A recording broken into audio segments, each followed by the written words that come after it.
I won the biggest lottery jackpot in state history, $384 million, but told no one. I called my family pretending to be desperate for money just to see who cared. My mom hung up on me. My brother said I was a loser, but my younger sister drove 200 miles with her last $500. What I did next changed everything. My name is Daniel. I'm 29, middle child, and the family's ATM with a pulse. I work night shift at a vet hospital. I hold down dying dogs and tell owners that sometimes love isn't enough. I learned that at home. My brother Cameron is 34 and freelance, which means he's lived in my parents' basement for 6 years giving crypto advice to nobody. He drives a Tesla he can't insure. My parents call him entrepreneurial. My sister Maya is 26. She teaches 3rd grade and buys classroom supplies with her own money. She's never asked me for anything. Last month at a family barbecue, I mentioned winning Employee of the Year. Mom looked up from her phone. "That's sweet, honey." Cameron laughed. "Night shift vet tech. Participation trophy energy." Then mom dropped it. "Cameron needs $8,000 for a Bitcoin mining rig. Family invests in family." Everyone looked at me. I had $14,000 in savings from working doubles. I nodded and smiled. That night, my phone lit up. I pulled into a gas station and stared at the screen. $384 million.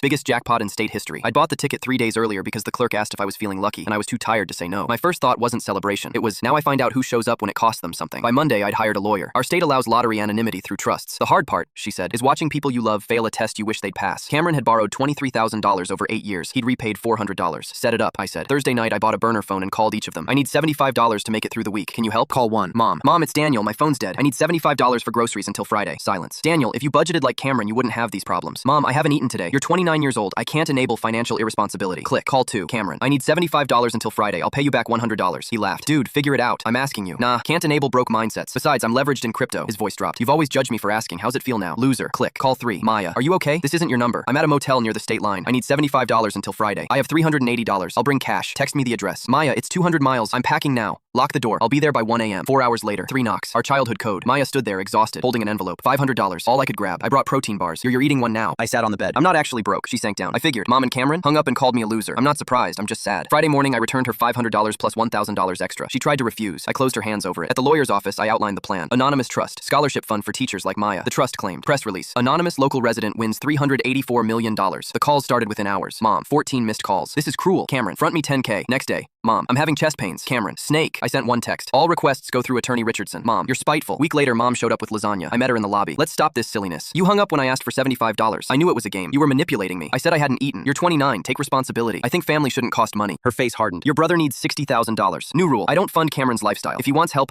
I'll pay for therapy. Not crypto. You're heartless." "No, I'm done being useful at the expense of being human." Cameron called. "Time to share the wealth. I'm not discussing money. After everything I did, you borrowed $23,000. You repaid $400. I have the spreadsheet." "Psycho." He texted. "30K. Last time." I blocked him. 6 weeks later, Dad texted. "Coffee? We met at a diner. I should have said more when you were kids. I let your mother set the weather. I want a different pattern. I'm sorry. Small words. They mattered." Maya and I meet every Sunday now. I set up a safety net for her. The scholarship fund launched. Mom sends old photos. "Remember when we were a family?" I remember. I also remember being the only one who showed up when it cost something. I won a lottery once and learned the real jackpot was finally saying no without apologizing.